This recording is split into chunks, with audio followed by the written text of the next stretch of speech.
It has really been a wonderful tribute to our friend and colleague, John. I hope, John, that you feel the tremendous respect, indeed love, that we all have for you.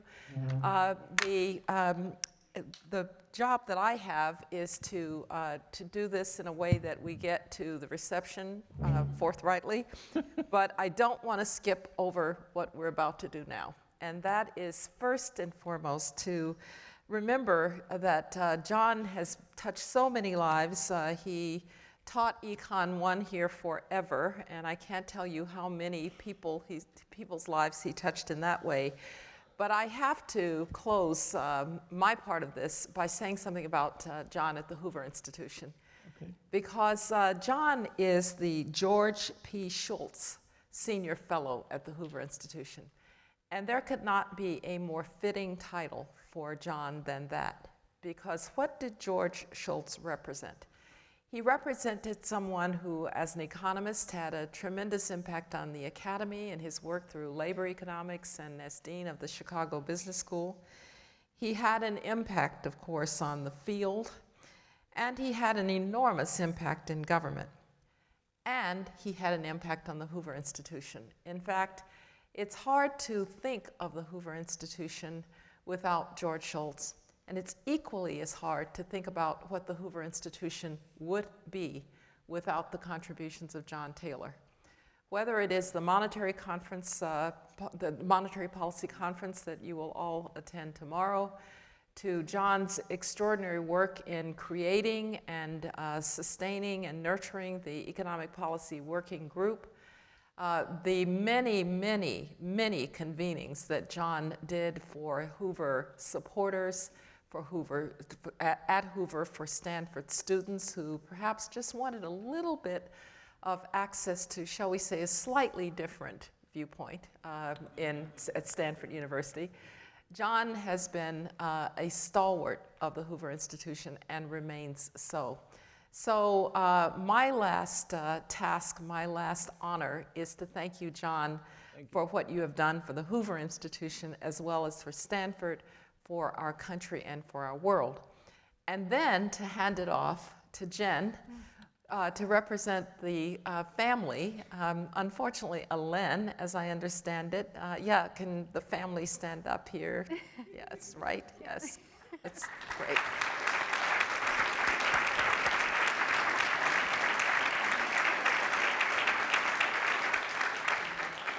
Because, John, I know and had the great pleasure many times of being served in your home, whether in Washington or just right here on the Stanford campus, and getting to know the kids when they were a lot younger than they are now. And so, Jen, can you come and speak on behalf of the family, and then, John, we'll turn it back to you at the end. Yeah. Great. Oh, that's okay. What's the story? Thank you, Dr. Rice, for that introduction.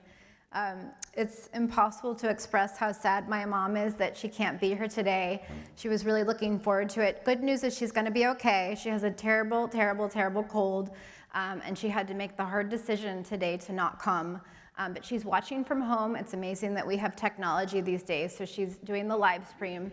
And I just wanted to, I was thinking today as we were listening to all my dad's accomplishments, and my mom home, that she has been a tremendous support of my dad over his years of his career, putting her career aside. And I just want to acknowledge that and thank her mom on the live stream for supporting my dad over these years. So thank you for her.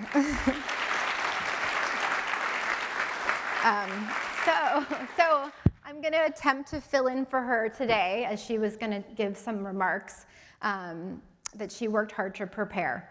So it means so much to our family to see so many people today and gather and honor my dad's career. On her behalf and mine, I want to thank John Cochran and Michael Bordeaux for their tireless work organizing this conference, and of course Marie Christine, the assistant extraordinaire, for the countless hours that she's put to make all of this happen. Of course, thank you to Hoover and to everyone who's contributed to creating such a thoughtful and engaging program.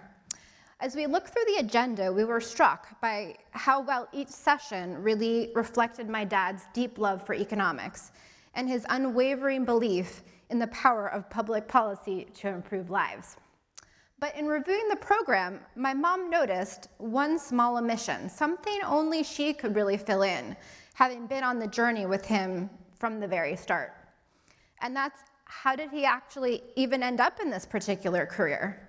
But you're in luck because she passed along the backstory for me to share with you all today. My dad started at Princeton, planning to major in physics. I'm not quite sure what changed his mind, maybe his grades, but he soon shifted to economics, where he truly thrived. His senior thesis won the Wolf Ballastine Memorial Prize in Economics, and he was very fortunate to have E. Philip Howdrey as his advisor. And after graduation, he ended up working for him as a research assistant.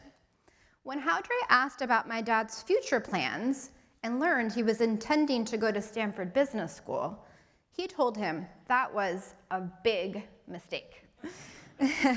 He wanted him to pursue a PhD in economics instead. After some convincing, my dad changed course, and Howdrey helped him land a spot in the economics department at Stanford. We think it may have been the spot vacated by John Lipsky, who later became a very, very close family friend, who had stepped away for military service in Iowa. After finishing his PhD, my dad went on to the job market and was hired by Columbia University as an associate professor of econometrics. He and my mom got married in December of 1972 and moved to New York City. It turned out he was the only econometrician on campus that semester, as the senior professor, Phoebus Drymus, wasn't actually arriving until the fall. So my dad had to teach all of the levels of econometrics all on his own. And my mom remembers the long Thursdays as the all-nighters, where he scrambled to stay one step ahead of those advanced students. To keep him going, she would always bake him a batch of oatmeal cookies. After that intense semester, he realized he didn't want to stay into econometrics, and he wanted to be a macroeconomist. But the question was how to make the leap. Once again, a senior scholar stepped in. This time it was Ned Phelps, who was working on sticky wages and prices. Together with Guillermo Calvo, they developed staggered contract models using rational expectations. My dad was initially unsure if it wasn't exactly mainstream macro at the time, but he found the work energizing, and that's how he made the transition. Even as he dove into theory and modeling, my dad always had a strong desire to apply his work through policy. He truly believes that good economic policy can make a real difference in people's lives. He first went on to experience government. It was in 1976-77, and he took leave from Columbia to be working for the Council of Economic Advisors for the Ford and Carter administration. That's where he met Allyn Greenspan, who then became a longtime friend throughout his career. But it was when my parents moved to Stanford that policy roles became more accessible. Thanks to Michael Boskin, my dad became a member of the Council of Economic Advisors under George H.W. Bush, and later, George Shultz convinced him to serve as Undersecretary of Treasury for the International Affairs under George W. Bush. In these roles, he was finally able to really directly influence national and international policymaking. And that's the story of how my dad's career evolved, how just a few key words from the right person at the right time can really change everything. Go get a PhD, work with me, come to Washington. And from my mom's perspective, she would say, the last 52 years has been quite a ride. Dad, congratulations on an extraordinary career and success, and thank you for being the best kind of teacher and the best father, one who leads by example. So I'm so proud of you, and I love you very much.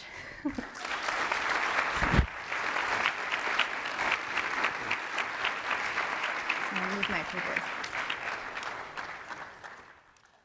I have to take your notes away. Thank you.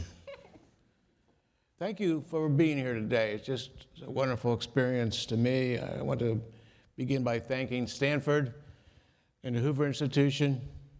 These places have been more than I've just worked for. They've been home in many respects.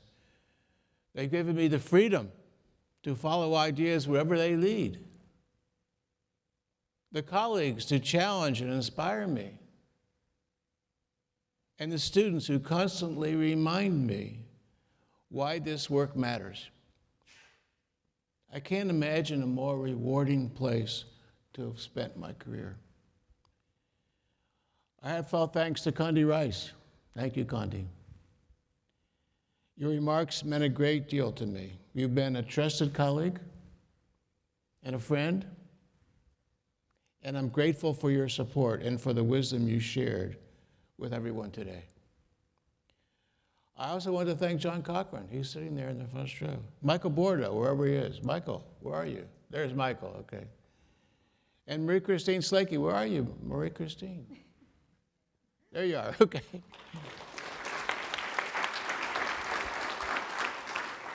Putting together a conference like this is no small task. Thank you for your vision and effort in organizing this event.